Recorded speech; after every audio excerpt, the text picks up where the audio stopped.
Hey, hello. Nice to see you here. I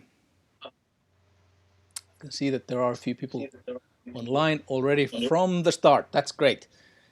So, as you remember from the thumbnail, maybe you've read what it said in the description of this week's weekly Wednesday live Q&A. We're talking about playing fast and all those factors that contribute. How can you play fast? And if your licks fail you, how could you overcome? How can you fix that? Hey Mibu, nice to see you here. So this is exciting. Tyler, hey, this is exciting because it is the very first live Q&A where I have a guest with me. And yeah, how many of you guys know who Mr. Fastfinger is? Or Mika Tyyskä? Mika Tyyskä is the artist name of Mr. Fastfinger. Or the other way around. So hands up those who know who Mika Tyyskä is. I can't see your hands though, but anyway. I'm guessing quite many of you know the man, and even if you don't, soon you will. I'm a big fan of Mika's music, and the better I've gotten to know him over the years, the more I've learned to respect the way he approaches his art, his music, as well as his instrument. Mika is, for me, he's a guitarist who goes fully by his intuition, or that's how I have perceived it. And at the same time, Mika is not the type of guitarist who would necessarily be extremely knowledgeable about, all sorts of fancy guitar detail, cork sniffing knowledge. Like, what tone wood is the best, or this or that, or blah, blah, blah, blah, blah. So he goes more by intuition also with that stuff. And so Mika is very well aware of how the guitar should feel, how the guitar should sound, but the means to get there regarding his instrument, the guitar, the technical detail, he leaves that to others, like me, for instance, which I like, because I think it's a clear cut that he makes his music, I do what I do, and it's a good way to cooperate. So anyways, I want to give a big welcome for Mika. Let's hope that I can make this work now. No, I won't invite Mika yet, because I have first a little video to show you. I'm going to show you a little video behind the scenes. I'm not sure if Mika has seen this, but I'm going to show it to you. This was recorded at the 42 Gear Street event in Germany, where Mika and I, we attended this event. When was it? Could it have been last summer maybe? Yeah, it was last summer. And anyway, so if you don't know Mika's playing, here's a little clip for you.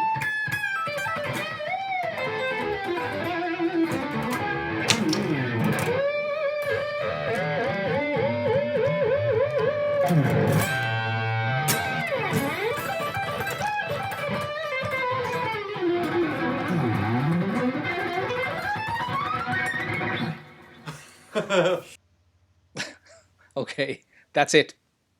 And now this is the right moment to bring in my guest, Mr. Fastfinger, the shred master himself. Hey, Mika, you're live. Alive and streaming. Great. Welcome. Welcome. Thanks for the humble intro. Well, Finnish people love when they hear all the praising words Compliments. said of. So are you embarrassed? Are you blushing or? Well, mostly I was trying to. Do you I had agree? like excuse to have. I was trying to write some like spread the word about the stream in social media, and I almost made it. So it's like Okay. trying to do that You can while listening to the other. you will have chances to do it soon, I'm sure. All right. Yeah, so we have here quite a few people, because now the thing is that Mika is connected to this live stream through Skype, and that Yeah. means that Mika cannot see the chat. Or you could see, maybe if you open it, I mean, I think you can see the same chat as I'm seeing. There's a lot of comments. People are welcoming you. Sure, Yeah, I can there's actually see now. yeah, I can use my, well, since I have my He-Man phone here, yeah. I'm only using it to see all the comments. I'm not like on Facebook or anything. Right. Okay. Okay. So I mean, I'm seeing here a lot of names here saying hello that I haven't seen watching my live streams before. So I think mission accomplished. The mission 1 accomplished. We got new audience Yeah, joining in, and that's great. Maybe more familiar yeah, faces, more familiar names and faces for you. yeah. Like Tyler and yeah, Tyler, Antti yeah, and Alex, German. hey, Toby, Jarkko, hi Juha and Mika, great topic. Let's Shaggy's faction from Ikalinen is here back. You've been here, I think, watching every live stream. If I'm not mistaken, that's great. Mibu, hey, great, a lot of people here. So we're gonna talk about playing fast, and I started the introduction by telling how how I perceive that you're Mika, you're not because I mean, from my perspective, from guitar repairsman and guitar maker's perspective, I see very different kinds of players, and this is not like categorizing who is a good player or a bad player or whatever, but like different personalities regarding how they approach their instrument and how they kind of how much they, for example, know about their instrument. And Yeah. I made an introduction. I told people that I've kind of perceived you as someone who is more intuitive about the feeling, about the sounds and things like that. But when it comes to like, specifying the action, is the action now perfect? Are the strings now in perfect height or whatever? Because it's for me, it's like puzzling. Because now people, here's a guy. Let me make this guy. I'll just jump to the corner so we can see him better. So, Mr. Fastfinger, Mika Tyyskä, I mean, he regularly brings his guitars for me for a setup, or I might, we might meet at a concert or at a guitar show or wherever, and I'm checking out his guitars, and every time I kind of take his guitar, I'm kind of thinking that, wow, this guy is like playing all these crazy, at least they sound very difficult, technically very advanced stuff you're playing, but often your guitars are set up, the action is pretty high. And this is for me like, That wait a minute, how can you... that brings a story to me. Comes to my mind. Frankie, a good friend of mine who used to work for Hughes and Gettner, and I think we might have done the first time I was doing the Frankfurt Messe. Frankfurt Messe, so it would have been like 2000 or 2007 or something, or 8. And Frankie told me afterwards that he had, seen my guitar and he wanted to try it out. And he was like expecting like, okay, super low action and super like fast neck, and he said like, oh, but it's a man's guitar, like probably had like a terrible action and everything, all this setup and everything, like completely bad. But I don't know. It's kind of like my personality. I kind of just adjust myself to whatever I got. That's the it's Yes. good thing, but also it's not always a good thing. Yeah, but you're very kind of adaptable. So you adapt to whatever the action is, whatever it is. You seem to adapt pretty fast. You know, we've Yeah, well, yeah. yeah, well, I think it applies to everything in life, and like guitar tone, whatever gear I would have, I kind of at least try my best to get the sound that I hear in my head, and kind of like can probably get somewhat my sound of many types of equipment. I mean, over the years, all the amps and things have changed, but always, and pedals and things, but I kind of tend to always search for the similar sound anyway, or tone. Well, this is something that I've found also. Not always. There are exceptions, but it is Yeah. quite typical for. Let's say it's quite typical for players who have, a strong sense of what of themselves as musicians, or what their music is, or what is my sound, or what is my music, and what is that thing that you're kind of hearing inside your head, because not everybody has that as strong in their heads, and often then they start listening to others and others advice and others. So there are, I would say that it's really like you said also, that it's really a personality thing, that you're Yeah. very intuitively going towards the sound you hear, and the song you hear in your mind, and then you just bring it out, whatever the gear, you bring it out of that gear. Yeah. As long as the guitar is green, it usually everything is it's okay. I can get my sound. Yeah. What is what? Wait, Rhino says your personality if high action and bad. I'm not quite following. You have to wait, Rhino. Wait, Rhino. You have to explain yourself. But anyways, Explain. explain. But okay. So yeah, and then there's the, if we look at this from, because when you brought your guitars in for a setup, and you've always then, because I've repeatedly noticed that, wow, it's a high action, whatever, and then you've told that, oh yeah, but adjust it for me, like you do, and then we do Like what you we always then, do. like we always do, like our basically our, I would say, our kind of default normal. It's not like a super low action, super low setup, but we do our job, and you get the guitar back, and then you always tend to compliment about it, that okay, this is now it's better. But then next time again, when I see the guitar, it's back. Because I haven't adjusted the neck over the time. Yeah, that's right. The Finnish, as you know, Yeah, the Finnish seasons climate the is seasons so change, and yeah, challenging. that's right. And but you mentioned to me a story about that had to do with this guy. Wait, you recognize the guy in the middle? Still a huge bird.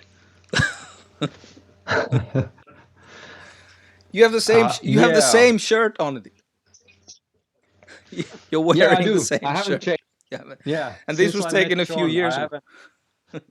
Yeah, it wasn't like I had an autograph here and I couldn't wash my hand, but it was like I was in the same picture with John Petrucci, and I can't change my shirt anymore All because of right, that. right, right. But yeah, I like yeah. We were talking about this earlier today, and the thing that popped in my mind was actually it has it has to do with the how the guitar is set up in general. I It's been probably like 5 years ago when John Petrucci he got his new guitar model, and he was super excited about it. And Yeah, the Music Man. and we Yeah. already talked. Yeah, the latest one, and we already talked about it the previous day, and then after the show, Dream Theater show, I was there at the backstage, and he asked like, "Would you like to try out my guitar?" And I was like, "Yeah, why not?" And then, well, I sat down with his guitar while he was opposite to me eating his sandwich, and I tried his guitar. And for my surprise, first of all, it had like set of 9, I think, very like Light gauge, light gauge light strings. Yeah. strings. Yeah, I would have expected like way much thicker strings. I mean, he's a big He's man a and bit. everything. I mean, I would expect it to be like a manly guitar. And I can't remember about the action or anything, but what really, in addition to the strings, kind of made an impact was it was lubricated somehow. So the whole guitar was like it was like super fast. I mean, in a way like I like to play a lot of horizontal things. I do a lot of a lot of this direction thing. Yeah. And then So there's it a lot of Petrus. me need to land on right frets to Yeah. get the sound that I'm aiming for, and all the time I Yeah. would hit and go too far with all the slides while John is watching me, like taking a test drive with his guitar. It was kind of like amusing, horrible, and fun, and yeah, everything all at once. So it was too But slippery for you. Too fast. Too it fast. was yeah, yeah, it was too fast, and really that guitar made me remember of the old Yngwie Malmsteen wisdom.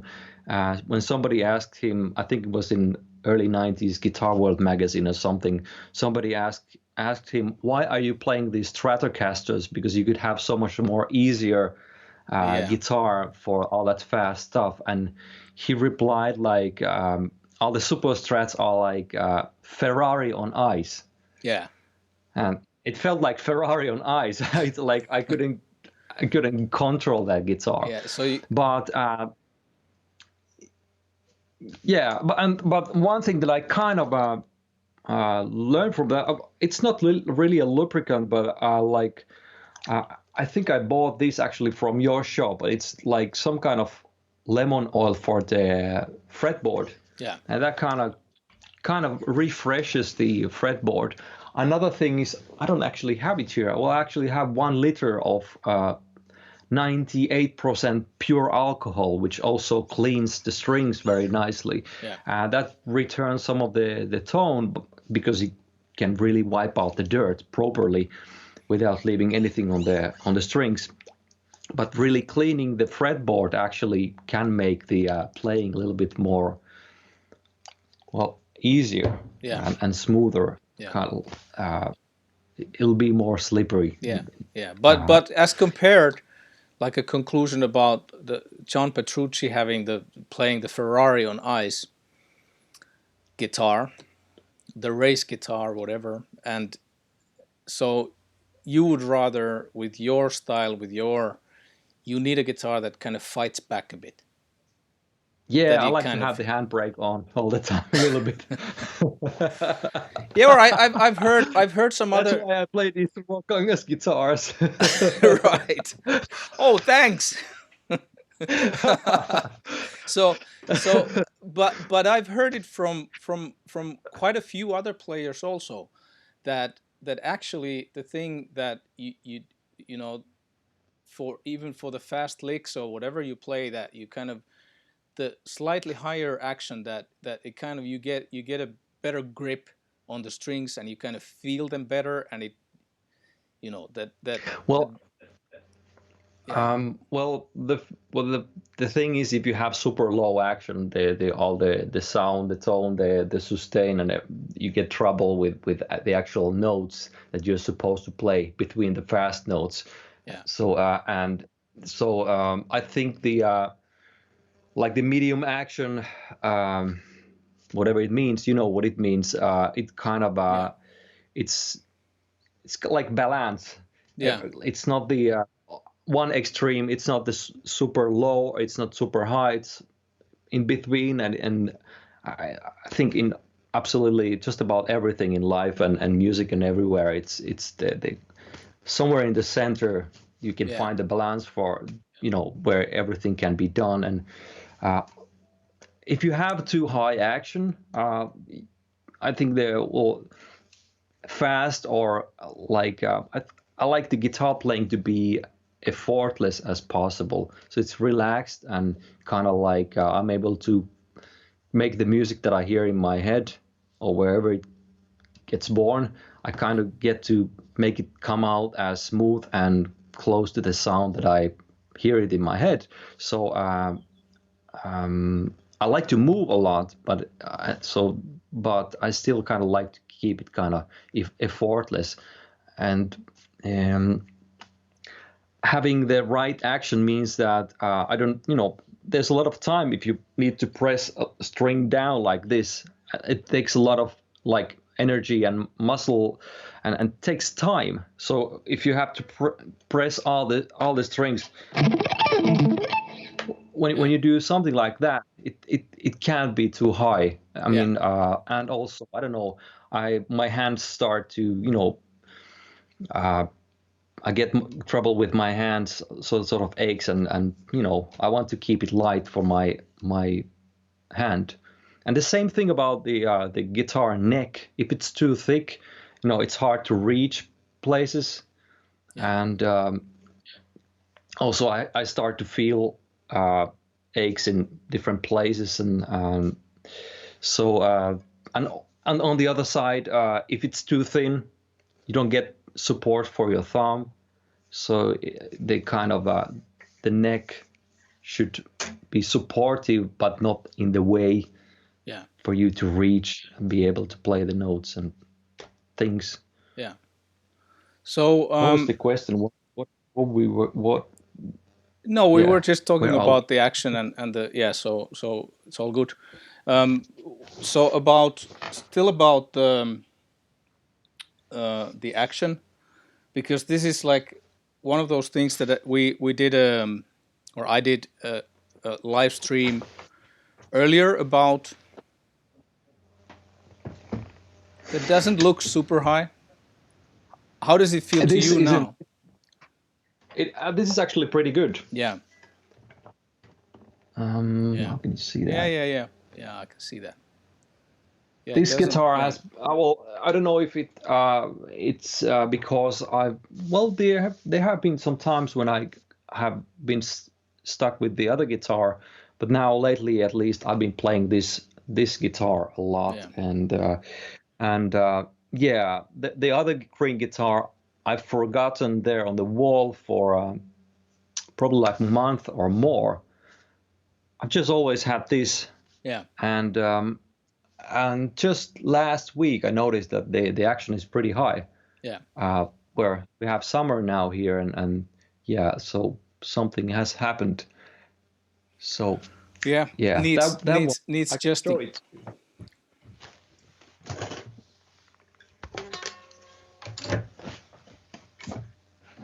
Um, Maybe this side, Yeah, it's higher than the other one. around. This is very people. This is very handy to do this over Skype like this. But I can see that it's higher. Yeah. So, yeah. So we did earlier a live stream about action. We talked about the truss rod, and we talked about setting up the guitar and kind of the right way of do or kind of the right order of doing things, and basically the only like typically the only thing that moves by itself is the neck. and the intonation doesn't move by itself. If you're always using the same brand and gauge strings, and they are one of the, well, let's say the bigger manufacturer strings that don't have very much individual strings. Okay, let's advertise Mika's string endorsement. The Dario. Yeah. Well, the Dario is a good string because they are actually very the quality is very even. So you take one set, you take another set, you take a third set, and the intonation would be pretty much the same. You don't need to, between the sets, if you're using the same gauge, you wouldn't need to start adjusting the guitar. But anyways, the truss rod is something that is good to know how to adjust. And I don't know if you've heard this tip, but I'm gonna tell you now, and maybe there's more people here listening now, and new people who weren't following the one of my first live streams where I kind of told a story about this little guy.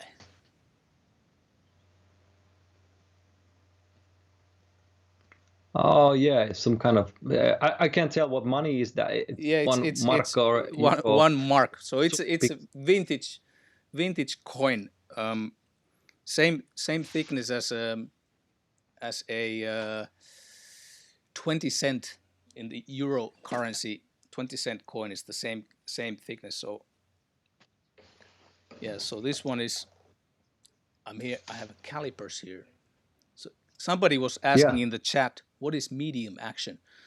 So I would say that medium action for low E, if measured the distance between the fret and the bottom of the low E string, if you measure that distance, then a medium action would be just under 2 millimeters, like 1.8, 1.9 millimeters. And on the high E string, a little bit lower. So anyway, I told the story about this. I'm gonna tell it again because it's a good thing for every guitar player to at least hear. So you guys can then adapt to it if it feels like natural to you. So, and I heard this a long time ago from a customer of mine, Juha Björninen, very experienced Finnish professional guitarist. And so what do you do with this? So I learned from Juha that he carries always markan kolikko, 1 mark coin. I don't know if he still has 1 mark coin or maybe 20-cent coin or whatever, but I think this one has a better sound. So I carry 1 mark coin always. So more vintage style. in my jeans pocket. So if you're a guitarist, you might consider this tip because it's really, I think it's useful. So it's called brain calibration tool. So what you do is that every time you pick up a guitar, you might develop a habit where when you pick up the guitar, before you start playing, you take the mark coin and you try it between the high E string and the 12th fret. You put it there in between and you kind of just look at it. How is it? Does it go there under it? When I'm doing like our medium setup, it doesn't go there. It's just right, like resting on the upper edge of the mark, the string, but it doesn't kind of the coin doesn't slip under the string or between the fret and the string. So this tells me that okay, if this would be my go-to guitar, my number one guitar, so I would pick up this guitar, I would put the coin there, and I would immediately know that has something changed or not, even before I start playing.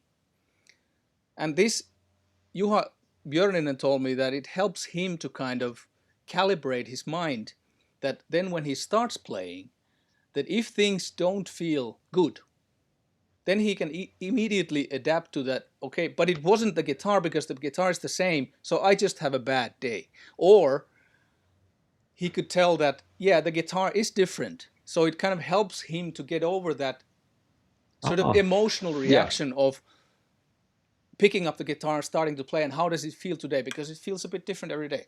So so this is, it's only for that. It's not a high-tech tool. It's just something that, and I noticed that you know, there's a generation of Finnish guitarists and their students who are still doing this. So it is kind of a habit for many Finnish players that they actually, whenever they pick up a guitar, they pick up a coin or whatever item that is the right thickness for your nice action that you can kind of adapt. And you just look at it and it tells you something, and you put it back to your pocket and start playing. Yeah. Or if needed, you adjust the trusser. Which brings me to the, because a lot of people have been asking me to show how to adjust the trusser in a guitar. So would this be a good time? Do you want to adjust the trusser of that guitar? So yeah, can you do it? Sure, wait, just give it to me over the screen. That would be great. Maybe in the next life. Maybe in the next life. I'll download it. Yeah, I'll 3D print the guitar on my end, and yeah. So anyways, let's do it. So, you know, to get going with it, I'm going to show a little video that I prepared for this, because I think, you know, I can't do these close-ups. My live streaming equipment is very primitive. I don't have many cameras. So I prepared a little video, and unfortunately, Mika, you're the only person who can't see it because you're watching me on Skype, and the live stream is delayed on YouTube. So there's an excuse. There's an excuse as I can't follow you. Yeah, great. That's right. So you get an excuse, but I'm gonna phrase this out. And I'm going to show it because I did that video with a little bit different kind of guitar. So I'm going to also do it with this guitar to show a little bit when I'm explaining things. And hopefully people can follow. Hopefully there is something useful here. Yeah, people are here commenting about this, you know, 1.5 millimeters is fine across all strings. Big Ed says yes, 1.5 is perfect. Then somebody else, the guitar by my side has about 2.6 millimeters at the 24th fret and 0.5 millimeters at the first fret. I don't know if that sounds okay. I never measure it from the 24th or first. The first, it's different. I always do it on the 12th because it's a reference point for me. That's where I kind of know where it's. So Poo Ninja, I don't know. I can't know from the top of my head if that's sounds okay. But if you like the guitar, it's okay, because there is no right or wrong here. There is no, somebody says 1.5 millimeters is perfect, but hey, it's perfect for him. It might not be perfect for Mika. It definitely isn't perfect for John Petrucci, who wants the Ferrari on ice. So he wants it lower. So anyway, he wants it lower. Unfortunately, I don't even remember his action, to be honest. It was more about the slippery neck that was just anyway, and whatever his action is, it's the right action. You know, it gets the job done. So this is not like, you know, we can't make a fight out of this. It's impossible. There are girls and there are boys. That's right. So I'm gonna now play this video. So that's gonna break off, or well, Mika will remain here online, but you won't see him now. You won't probably even hear Mika now for a while. So it's gonna be my monologue with the video and explaining a little while. I don't think we can hear Mika. Let's see if we can. Let's see if I can do that. Let's see. But I'm gonna now start with the video. And I'm going to start with just very basic things, because short explanation. I'm noticing a lot of times that there might be even very advanced, very, very talented guitarists who might not have a clue of how the truss rod is adjusted. And what does it do when you tighten it, when you loosen it? Or even with the terms, what does tightening mean? What does loosening mean? You know, so I'll try to be brief, but let's go to the really basics here. So I'm going to start with a video. This is going to shoot. Okay, so here, let me do one thing. I'm going to cut off the movie volume like so. And I'm going to go back to the beginning. Sorry, guys. So what's happening here? This is tightening truss rod. So let me show you. I'm also gonna, for a while, I'm gonna lower the volume on Skype there. Okay, so Mika, you can still hear me, right? Yeah. Yeah, good. So I'm gonna also show it with this guitar what I did on the video, because in this guitar you need to kind of do. Mika has the same headstock in his guitar. It's like, let's call it 6-in-line S style headstock. Let's call it. Well, come on, Fender style like this. So anyway, and in this one, the truss rod adjustment is here. So what I did here was that I kind of spread the G and the D string off the way, and now I'm putting in the key into the slot there. In this guitar, it's 4mm key. So tightening of the truss rod means, Mika, you're looking at it from the headstock end like that. You're looking at it from there. So put it, no, not that way, the other way. So you turn it, so you're looking at the headstock like this. Oh, you want it like you this? You look at the headstock like that. Yeah, so you're looking at the headstock. Like on my video, you can't see the video, but I'm showing the headstock. So, okay, and now you can see my headstock here also. So tightening means clockwise. Yep. Clockwise. Makes sense. Like when you're putting a cork into a bottle and you're tightening the cork. That's right, or tightening a screw. So you're tightening the screw. So what is happening then? Let's go to that in a bit, because in the video, which I'm continuing now here, now what is happening? We're loosening the truss rod. So what happened was this. Fuck. Sorry, no curse words supposed to be here.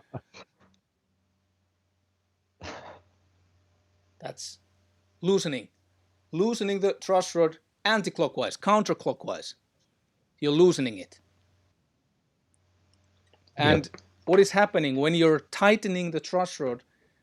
What is happening is that you're adding tension to the rod, to the steel rod that is inside the guitar neck, and it's a counter force against the force by the strings. So the strings are pulling your guitar neck this way. So they are pulling the guitar neck like that, like. And the truss rod wants to, when you're tightening it, it wants to pull back. So you're straightening the neck. The strings are pulling it up. The truss rod is forcing it back. And typically you don't need very much force with the truss rod because the guitar necks tend to be made of pretty stiff or with wood that is kind of good bend strength. So that helps, and some guitars might not even need a truss rod, especially with a kind of a thicker neck instruments, but it's good to have because it's something that you can then adjust. So then on the video, I'm showing here another thing. Look, guys, what's happening in that still image. So I'm pressing, and now Mika is trying to understand with my very poor presentation here on the Skype, that I'm pressing the low E string with my finger to the first fret. So you have it on your lap in playing position. Yeah. Yeah, and you press that there like that, and then you take the pinky of your other hand of your right hand, and you press the last fret. You fret the last fret. Okay, and then you stretch your thumb as far as you can to the middle of the neck, like so. Yeah, exactly that way. And then you check, because now what you're doing is that you're using the string as a straight edge. So you press the first fret and the last fret to the fretboard, and then you're checking the relief. How big gap is there in the middle? I'm going to show people this video. So what I'm doing here is what I just explained to Mika. Look. I'm just kind of tapping it like that. I'm going to go back. I'm going to repeat that. So I'm just tapping in the middle and checking how much relief there is. And now here are 3 examples, close-ups of the fretboard, that should show you. I mean, this is really a rough way of showing it, but you'll get the gist of it. Because what is happening right now is that if you want to aim at having a low action in your guitar, or even the kind of medium action in your guitar, this kind of relief that you're seeing right now there, I'm going to play that again. This is too much. When there's that much gap in the middle, it means that your neck has relief, a lot of relief, meaning that the neck is quite much bent upwards. So you're not supposed to have there. Now Mika can't see that video, but I show the other when it's too little. As you can see now here, people, now the string is resting on the frets across the whole fretboard. So this neck is either dead straight or it's kind of bent the wrong way around. So this would be too tight. There are people, however, there are guitarists who do, they prefer to adjust their necks dead straight, so that the string is laying on the fretboard the whole way. There's no relief at all, no curve at all. And you can make it that way. You can do low action like that, but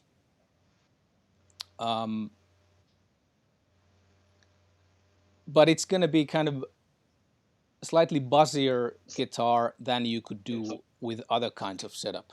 You could balance out a low action with less buzzing otherwise. So slight bit of relief is good. So now you're going to see here a third example. Here, do you see that? Mika can't see it, but people who are watching the video, if the video quality isn't all crap, you might be able to see that there is a tiny bit of relief, and that tiny bit of relief, it's kind of equivalent of putting, one sheet of 80-gram, like normal copy paper, between the fret and the string. So it's a little, very little gap between there. So that's,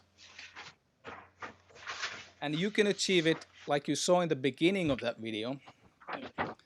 Tightening will make the neck straighter.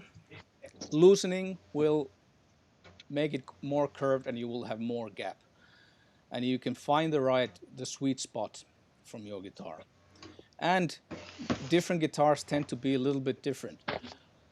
Big Ed is saying here, honestly, people don't know how to adjust the truss rod in the year 2020 with internet everywhere. Well, the thing is that, of course, not everybody is interested in it. That's one thing, which is also okay, I think. But it is helpful for if you're playing guitar to know the mechanics or the kind of the basic physics of what does the truss rod do.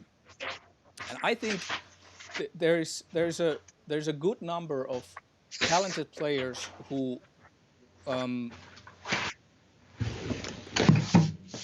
with all the various quality of information available online, it just kind of, it kind of more becomes like a paralyzing effect. So I would be here defending all those players who haven't gotten around to learn how to adjust the truss rod, because it's a phenomenon called the paradox of choice. When you have 1,000 videos of people explaining how you adjust the truss rod, and often the information can be awfully conflicting with other information available. So it's really it really can be problematic, and it can be really like a turnoff that, oh, this is so difficult that I don't want to know more about it. Even though the reality is that adjusting your truss rod is it's a walk in the park when you kind of get over that threshold, that you do it many enough times within short enough period, so that it becomes how would I say, it becomes the same way, everyday thing as playing the guitar comes. Okay, it maybe cannot become like that for a player who doesn't need to adjust it that often, but how's it going, Mika? Are you doing okay? I'm gonna go back to I just, well, Mika I is thought back. you would do it, so I just started trying it out. So But I just checked how it's in on my other green guitar, the Cracking Frog, and there well, with that test, it seems to be pretty optimal according to your guides for the yeah, and it even looked like that on the Skype image when you showed it. yeah. I've been Trust looking at this those guy. things so much that I can tell. But Just wondering if while this you're would be doing it, already. I'm gonna go through a few. This is probably pretty much it. Maybe a little bit. I'm gonna bring in a comment by Toby Mandias. Toby, this is Topias. Hey, I know this guy. People, your your YouTube names are so sometimes it's impossible to recognize who you are. I've probably met many of you, and we know each other, but I don't have no clue based on your avatars. Anyway, Topias is asking, any tips on how to adjust the truss rod that is adjusted at the bottom of the neck? Those are painful to get right, for me at least. Yes, they are painful to get right for anybody, because except actually Music Man has found a way of, but I think Toby here is referring to the so-called vintage Fender style adjustable truss rod that is I'm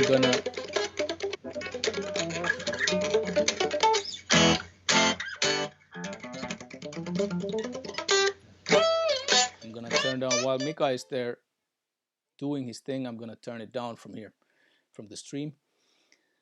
But yeah, so Toby, you just need to. The only way to do it is to remove the neck, as you know, to loosen the strings, take off the neck. There is actually a video coming. Yeah, there is a video coming soon where I'm showing this. We made a video with my son where I'm helping my son to do a setup for one of his guitars. So it's pretty long video where the whole setup process is gone through, and it's as far as I remember right, the truss rod in that guitar has the vintage way truss rod. So there, Toby, there's a video coming your way soon that solves the problem. Okay, so now I'm gonna bring back Mika.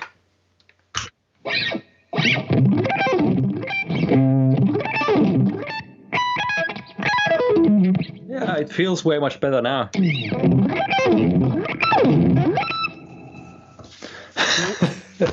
Congratulations. It's way much easier. Sorry. Yeah, congratulations. I think I just lost I think I 60 think euros. it's I just lost 60 euros of income. Damn it! I've taught Mika how to adjust the thrusters. Damn it! Shouldn't have done that. yeah, No, no, yeah. no, no, no, no. But That's it's. it feels pretty right currently. So it's and it's very close to this one.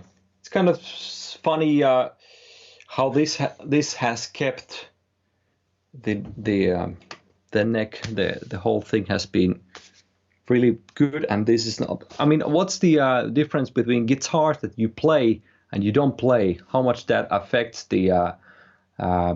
Does that have any effect on how the neck and Yeah, it seems to have some everything's? effect. It's really funny because it seems to have. This is not the only time I've heard it from people that the guitars that get less playing. I think the guitar is maybe hurt a little bit. You have hurt the guitar's feelings. I think that's the thing. Yeah, yeah. It should, I'm a yeah. I was a little worried about that, so I better, you know, maybe I'll yeah, put this one aside yeah. for a little while. And then it will get hurt too. Oh, why did you put me away? Yeah. It's like, okay. Just need to swap every hour or something. So So, so Mika, how do you feel about? Uh, uh, let's change topic a little bit or perspective. Not too much, but just another little thing about the neck profiles. How do you? I mean, you play different kinds of necks and different kinds of guitars, obviously over the years, and your guitars have different kinds of necks. But is this like for you like a deal breaker if the neck is very big, a bigger neck? Is it like, can you use that for shredding well, or how do you feel about that? the biggest neck that I've had in any of my guitars was I have a Fender Strat, a Stratocaster, like more vintage style. I think it was like 90s Japanese made Stratocaster that it didn't have the most biggest baseball bat, but it was like the next after that. And I bought it, and I bought it after playing Ibanez Gem for many years. That's a pretty narrow, very wizardy neck, and the Fender Strat. I thought, well, I will give it a go, and I can grow playing with that. But I ended up having quite a lot of like my hand didn't like it. I mean, I started to feel a little bit of pain pretty easily. So it was really hard to adjust myself to play with that guitar, and well, eventually I kind of got my hand kind of gave up the nagging about the neck, and kind of was able to play with it, but that guitar wasn't really the type of. I mean, it was great for hard rock and that type of thing, but when I started the Mr. Fastfinger thing, I couldn't use that guitar for that Guitar Shred Show, the original website thing. I played all that stuff on my Gem because well, I needed all the whammy bar stuff, but also to be able to play all that fast stuff that you have 24 frets and way much better access to all the places with the Gem because of the neck. Yeah. So that that Fender neck was too much, and actually that, as you might remember, at some point I swapped Fender necks with one of my friend, and I ended up having a different American-made neck, and that's actually a little bit too thin. Yeah. Okay.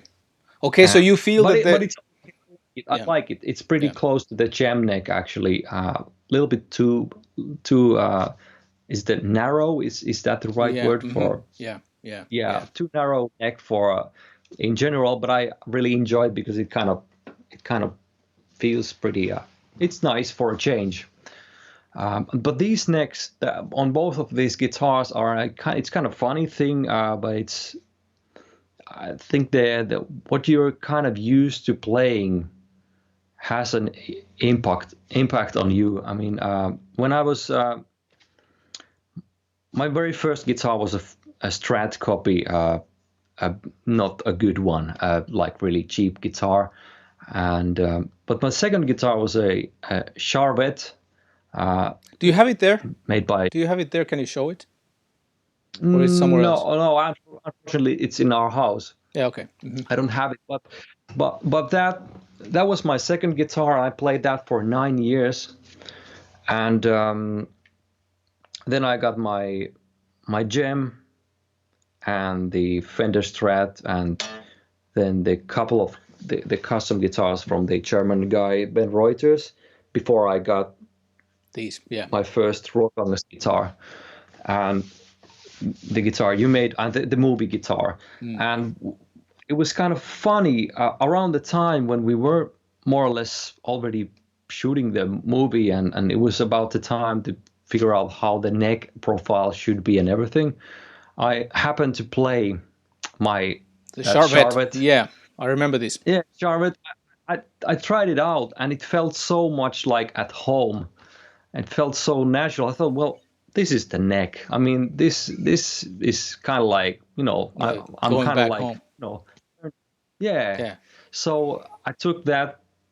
Really, it looks like very crappy, the guitar, because the way I tormented it as a teenager. But anyway, that I took that guitar to the our shop, and we replicated the neck profile from that guitar. Yeah. And this is I think it's a good story that also, you know, not only that, okay, that guitar had the neck, you played it, what you said, like 7 years, and you were at your teenage years, at your kind of most adaptable, those very important years, both for, you know, developing your taste for music, for your kind of playing your muscle memory, everything. You kind of, so much things you develop, your body develops, you know, and everything. So okay, so that, yeah, that's right. So that neck became your kind of, like you said, felt like home. But at the same time, you know, it's you know, it's kind of, to me, the, because I've heard this from so many players, and so many people have brought their some kind of, you know, early on guitar that isn't necessarily at all some expensive fancy guitar where the neck profile would be so carefully made, or whatever, you know. So it's not at all a thing like that, like, you know, categorizing that a cheap guitar couldn't have a great feeling neck, or in your case, you played that guitar for many years. So I would say that guitar served its purpose, and, you know, should be kept. And well, and for that neck also, the other thing that kind of I learned to like when I had the Gem, when I played with that, what I really loved about that, it had like waxed or oiled neck. And I never liked the lack on that Charvet neck, because it kind of finish, you have a little bit of sweat and things kind of get stuck, and so kind of like it was kind of like a combo of like the feel of the Gem kind of oily thing, and then but then the profile will closer to the Charvet, but. The thing is that my second the Cracking Frog Green guitar, that was kind of funny.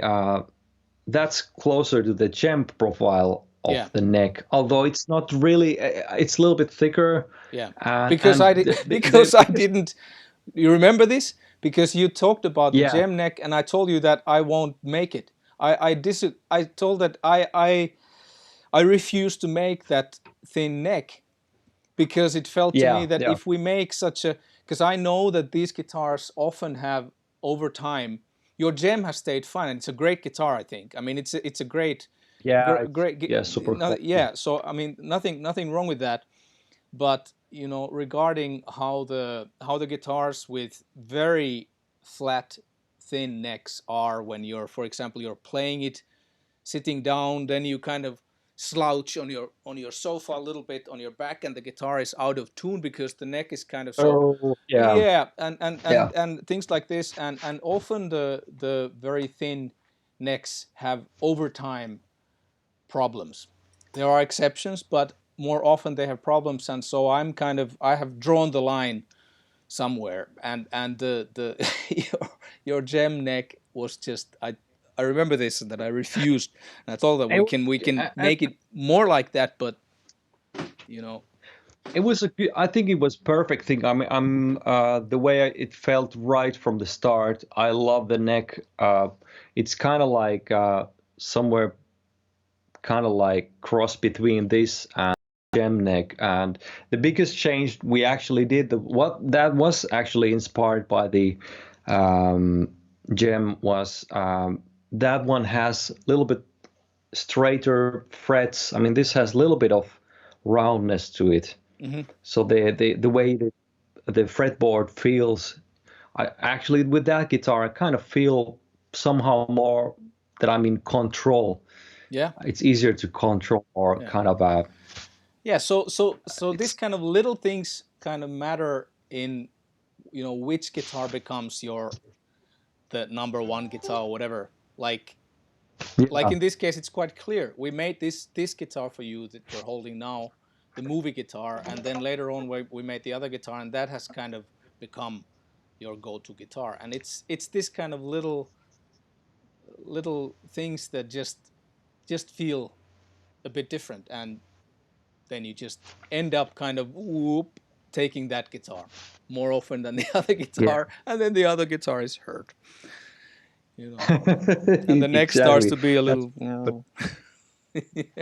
Yeah. So, and the neck turns, and neck then it feels becomes sad. Yes. Yeah. So anyway, I think what I'm reading also between the lines, because we're getting towards the end of our live stream now, but the bottom line about playing an instrument that you like is important, because such an instrument inspires you to play, and when you're inspired, you actually play better.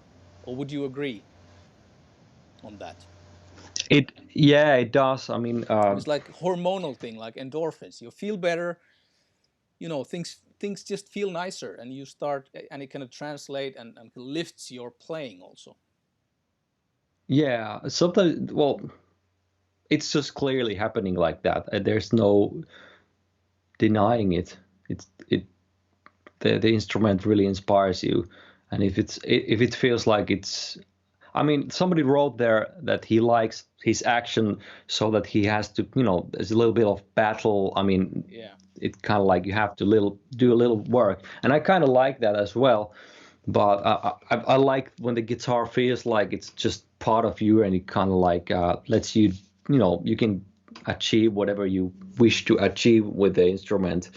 And I mean, the guitar is it's incredibly difficult instrument to master and play, and to get the sounds that you really want, to get it all out of there. So if there's some ways to make it, become as natural to you, then it's a great thing. And another conclusion that we haven't really mentioned, but I'm just going to say it, even though no matter how obvious it is, but folks, practicing also helps. Practicing the correct way to play fast. I've noticed it. I'm always disappointed when I'm trying to play fast, and I always fail. And I'm wondering, maybe I have the wrong guitar, but the embarrassing truth is that I don't practice, So. Which brand of guitars do you generally play? Well, I think when it comes to playing, it's kind of funny thing. Towards the end of last year, I kind of it's kind of like having a better guitar when you have a better technique. I mean, I played for 3 decades or something. Yeah, 3 decades. And last year, I made a major kind of like a upgrade to my technique that really got me excited.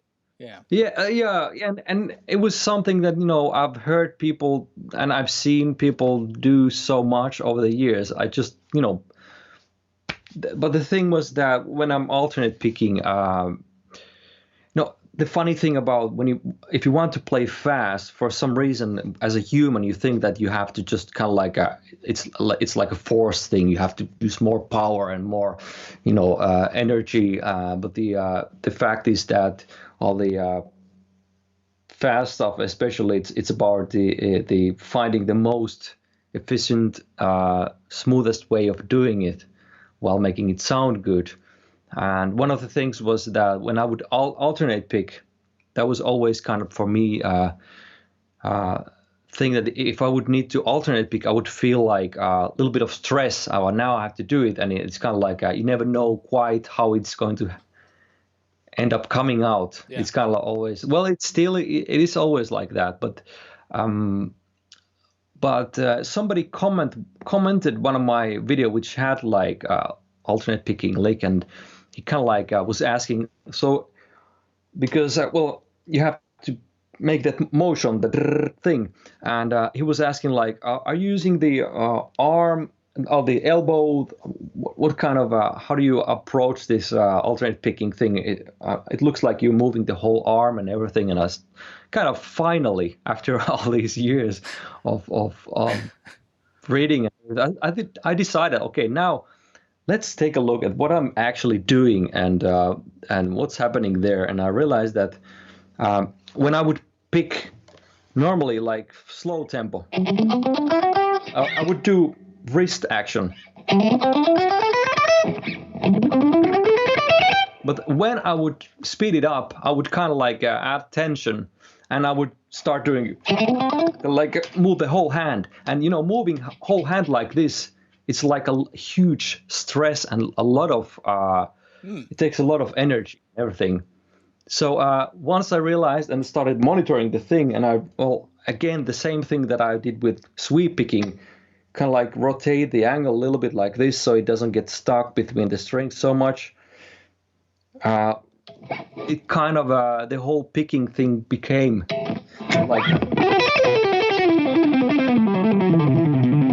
kind of like way much more relaxed, and it became like enjoyable thing. Yeah. And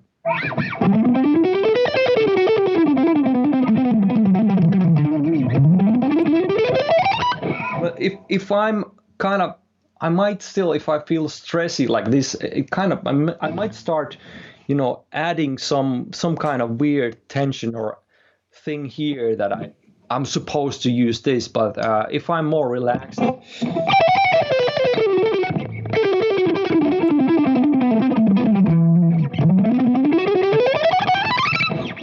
well, yeah, but it's about finding the relaxed way of playing that, and it applies to all the playing. Basically, the more relaxed you're able to perform anything, the more better it's going to sound, because it doesn't, you don't need to do any magic tricks or good luck to be able to play it.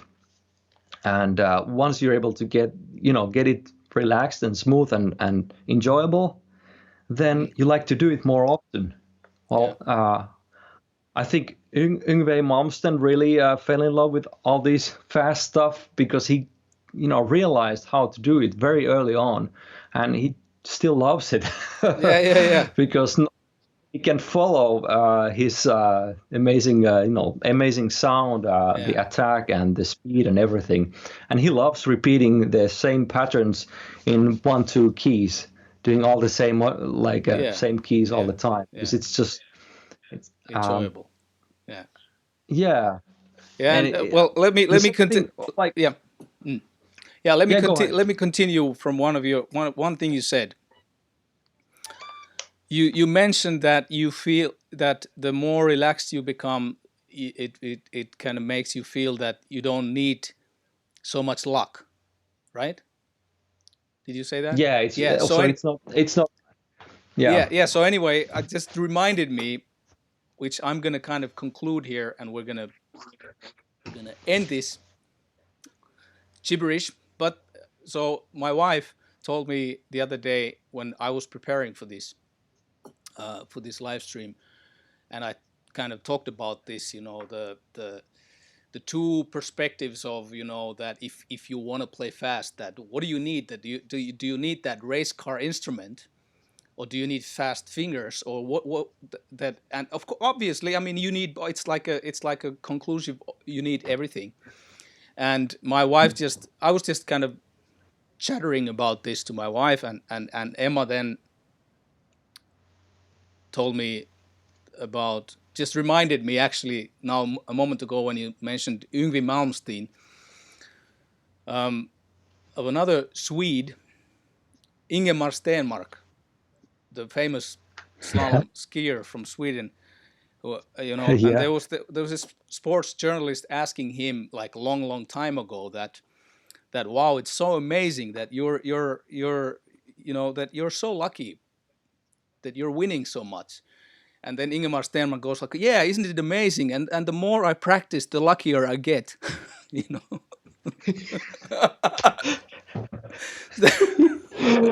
That's perfect. I think it's great, because Wow. that kind of sums up the, Yeah. so people, yeah. There's one thing Mr. Fastfinger Yeah. wants to say about all this topic. Yeah. Okay. Remember, guitar playing is more than just fast licks and long scales.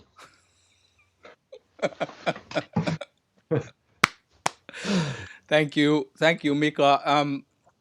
I think I'm gonna say one more thing about, because I think it was great to hear about also the story about your old Charvette guitar, and how a little piece of that guitar got kind of salvaged or transformed into the guitars that you're still playing this day. And Yeah. it kind of reminds of one thing, that the fact that if you don't have, now I'm kind of pointing this out to you players out there, that if you don't have the money or the possibility to own an expensive race guitar or Ferrari on ice or whatever makes it for you, that it's not an excuse to not make music. I mean, you can make music, you can practice, you can do it what you have, and if you cannot get that dream guitar of yours right now, there are other options, always. And this brings me to the next week's topic, because we're going to talk about, I'm broke, I need a guitar, what should I get? So we're going to talk about other options than the guitars for cork sniffers, the expensive boutique guitars. So we're going to talk about that next week. And I'm going to bring, because this is not maybe my forte in some ways, this topic, so I'm going to bring another guest, a specialist. You will know a little bit later who it is, but I'm going to bring in a specialist who will share his wisdom with us 1 week from now. And now I want to thank you, Mika. I respect this moment. I respect this moment. And well, thank you.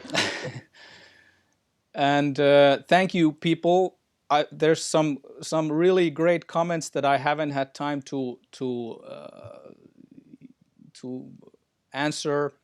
Some questions I haven't had time to look at, but all the questions will be collected, and so we'll get back to all that. So anyways, go check out, if you already have it, most of you probably have, but go check out Mr. Fastfinger, Mika Tyyskä YouTube channel.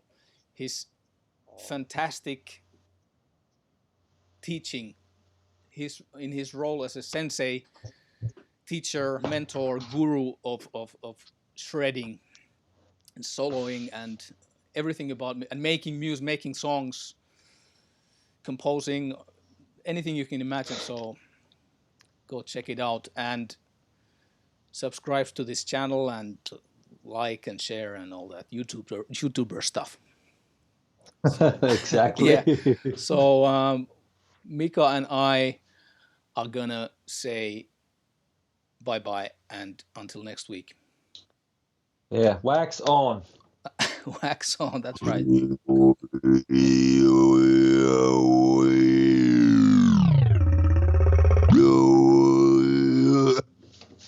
Okay, ciao.